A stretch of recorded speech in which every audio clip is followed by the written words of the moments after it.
Good afternoon, everyone.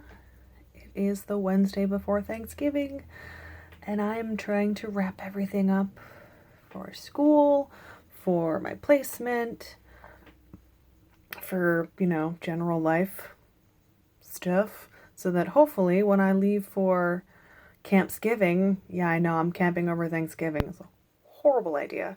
I will hopefully have 2 days of rest and relaxation before I have to take my exam on Monday.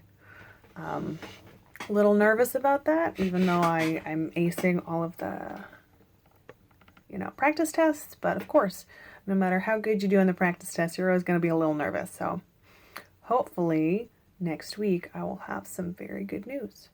I do have a little good news right now, though. I actually was just informally offered the position that I have been, I don't want to say whining over in my videos, but lamenting.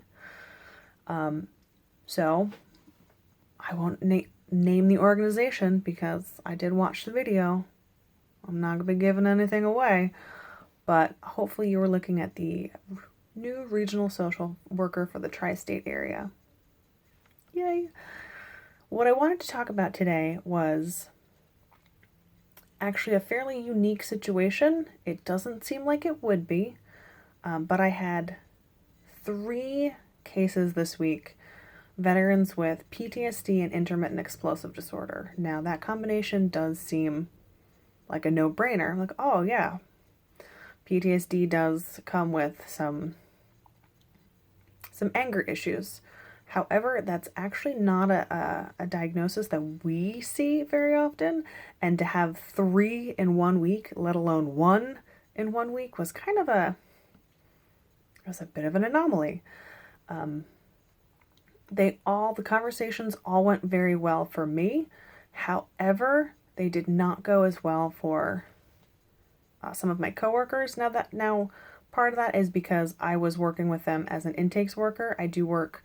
This is experiences actually in my position as a contractor for Hope for the Warriors, but I thought it was very applicable to our conversations, and I wanted to get your feedback on it. So I apologize for blurring that line, but these interactions were as a paid employee of the company, as an intake service coordinator. So my interactions with them went very well, and that's probably partly because I was the intake services coordinator, and your conversations are not that intense. While some of them did include denials, I was, you're in a much more informal position, and you can be more informal. Okay, moving on. So my coworkers did have some stickier situations. So the conversations went well for me, but one in particular that is really sticking with me because we talked, we had an effective, a productive conversation. We built rapport quickly. We talked for quite a while and on multiple occasions, and I was able to offer him a referral to one of our financial assistance programs. Now, when he had the first conversation with his coordinator, I don't know what happened. Obviously, I wasn't in the conversation, but he was so verbally aggressive that she felt that she could not continue to work with him. And in the end, he probably wouldn't have been eligible anyway, due to some of the things that he was telling her, but that case was closed due to their interaction. The clinical health team almost flagged the account. In situations like that, we will flag the account and will not work with the veteran any further. But I was told that though they decided not to flag the account because it was only one incident, I should not reach out to the veteran. If he reached out to me, that was fine if I wanted to continue the conversation because there were a few loose ends to tie up, but not to reach out to him. So just this morning, he reached out to me. We had, again, another effective, productive conversation. I passed along a lot of the resources that I was able to find.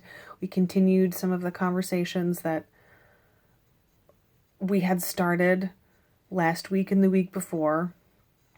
And we did touch on what had happened, but only briefly and only in the most informal of terms. So even though I have not had any incidents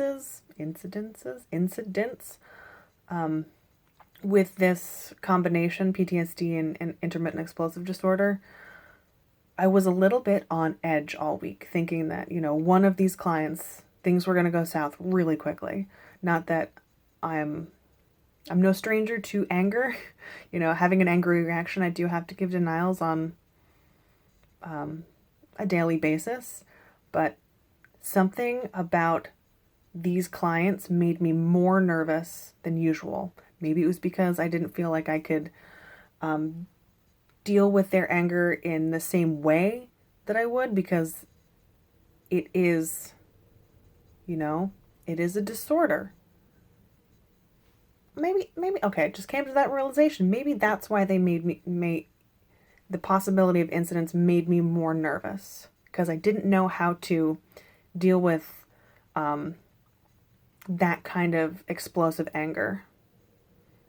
So the question to you guys is, poll in the audience, do you have any, have you ever dealt with clients that have IED? If so, do you have any tidbits, tips, advice, techniques, anything for working with them? Because it's probably going to come up again. I will talk to you guys later. Have a great Thanksgiving. Bye.